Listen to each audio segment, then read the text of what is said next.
Assalamu alaikum wa rahmatullahi ta'ala wa barakatuh. Welcome back to MuftiQA.com. Questioner says, my question is, my mom desires that I gain more weight. I want to obey and please her, but would my eating extravagantly be haram, as it will be overeating and filling oneself too much? We say that you should obey your mother. Obey your mother, inshallah ta'ala.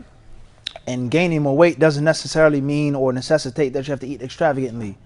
Now, obviously, gaining weight, eating, all of these words and terms are relative. A person may be of normal weight, normal height. A person may not be in need of gaining more weight, male or female. All right. So if you eat a little more and you thicken up, you get a bit thicker, you get a bit bigger, you get more muscles for a man, a woman, her body, the list goes on. That's relative. So you have to make the decision how much you weigh. How tall are you? How old you are? Is your weight considered to be average or unaverage? And does your lack of weight hinder you from something that you need to do? You're not getting married because you don't weigh enough. No one wants to marry a woman or a man that's too thin, too frail, too skinny, too bony. Is it preventing you from something that's wajib? Or is it something that your mother is afraid? And every mother, we will all know, a mother, when they see their child, they want their child to be healthy. And one of the quickest ways of seeing if someone is healthy or unhealthy is by their weight. Not the only way. It doesn't mean that somebody who's heavy set or has a lot of weight is healthy, nor does it mean someone who's skinny is unhealthy. But from the ways of determining health, if a child went to make Hajj, made Umrah, went to overseas to study, went to college, the first thing that the mother would say, you lost weight, you haven't been eating. This is not the case. She's going to grab her son, grab her daughter and says, why haven't you been eating? I have to fatten you up. Come to the house and I'll make you some good meals. So the mother is concerned with her son or with her daughter. The mother is concerned with the ta'ala. So therefore, if it isn't going to harm your health, if it isn't a big problem, if it isn't a major problem, if it's not going to get in your way and it pleases your mother, then bi'idhnillahi ta'ala, that is what you should do. Whereas the Prophet ﷺ, he told us and he informed us that Allah's good pleasure, that every Muslim covets, every good Muslim wants the good pleasure of Allah. There isn't a person who doesn't want the good pleasure of Allah. Everybody does. And that's the greatest pleasure in Jannah. Radiallahu anhum wa radu an. Allah is pleased with them. And they are with Him. And that is the great success, Allah says. That is the greatest success. So Allah's good pleasure is found in the good pleasure of the parents, as long as it isn't haram. You gaining weight, you eating a little bit is not haram, nor is it necessarily disliked. And that's a major misconception among many Muslims. They have the idea that you cannot eat until your stomach is full. That's incorrect. The Prophet ﷺ, on several occasions, he ate until his stomach was full. The Prophet's companions, on several occasions, he ate until their bellies were full. Abu Hurairah radiallahu anhu was sitting in the masjid. He's from Ahl Sufa, and hadith is mukharraj fi sahih, it's totally authentic. The Prophet gave him milk, and he said, drink. He said, drink. He told him to do what? Drink the tea. Drink. He says, Ishrab ya Abu Hurairah. He says, I have nowhere. My stomach is full. He told him to drink again.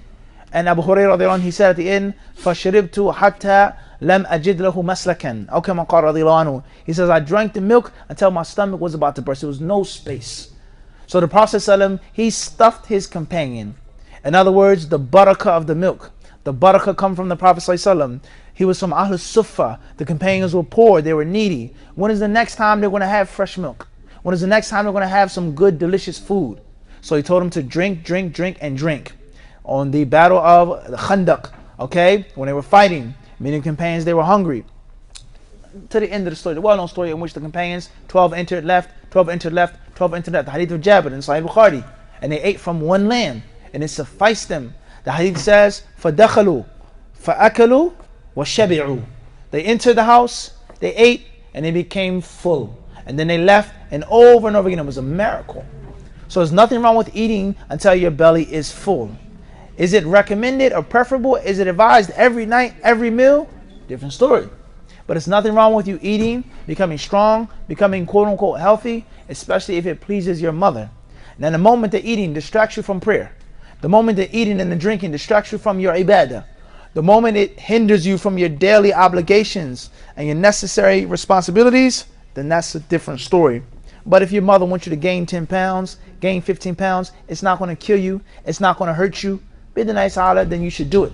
because Allah's good pleasure is in the good pleasure of the parents. And Allah clearly tells us, Kulu washrabu, eat and drink, wala tusrifu, and don't be excessive, don't be a spendthrift, don't go overboards.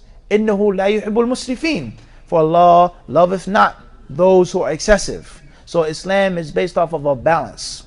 As far as the hadith of Al-Miqdam ibn Ma'di Karib, okay, Ma mala ibn Adama wi'a'an sharra min batnihi, that the son of Adam, he eats, and that's the worst thing that he can feel, is his belly.